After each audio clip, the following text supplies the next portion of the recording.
Hello mga kangani, ako si JR. Tara, samahan niyo ako. Diyan nga ni pala ay naglalakad na nga ni ako, papunta nga ni pala ako sa sakayan ng jeep. At dito nga ni pala tayo dumaan at tingnan nyo nga ni kung gaano kaganda yung simbahan namin. O diba, sobrang ganda. Kaya pumunta na rin kayo dito sa Our Lady of Lourdes Parish, Malinaw, Ilaya. At diyan nga ni pala ay nakasakay na nga ni ako ng jeep at nabiyahe na ako. At tanan, dito na nga ni ako sa school. At sabi nga ni pala sa akin ni Sir Jan, ay late na naman ako, parang nahawahan na nga ni ako ng mga noo. Taas ang kamay dyan ng mga late. Isa na ako doon.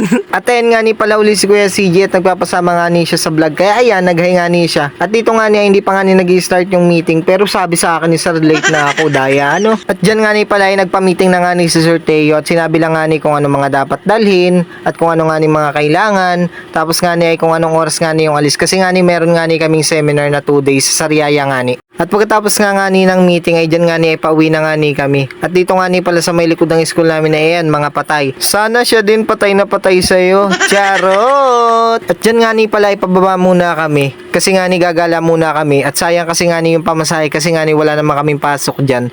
At dyan nga ni pala ay palabas na nga ni kami ng school at nakita ko nga ni si mama dyan. Nakikipaglibing nga ni. At sabi nga ni pala sa akin ni mama dyan, bakit daw ang agap ng uwi ko? Sabi ko nga ni wala nga ni kaming pasok. At yun nga ni pala ay naglalakad na nga ni kami. At sabi nga ni nung isa kong kaibigan ay libre nga ni kami ni Angel. Kaya lang nga ni mukhang masama yung loob niya nung sinabi niyang lilibre kami.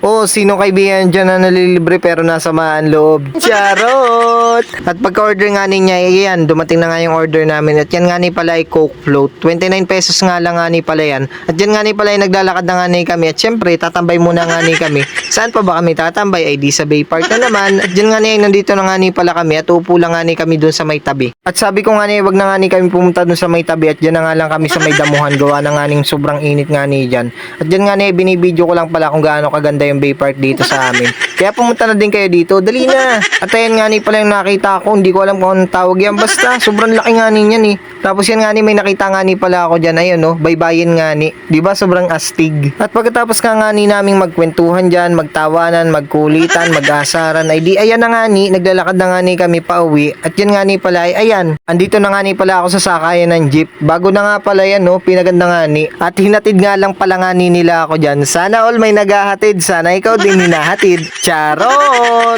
At dyan nga ni pala inabiyahe na nga pala ako at pauwi na nga tayo dyan. Syempre, muni-muni lang, isip-isip, di ba pag nasa biyahe, gano'n naman talaga. At dito nga ni pala ako bumaba sa may palengke at dyan nga ni pala may Big Mac.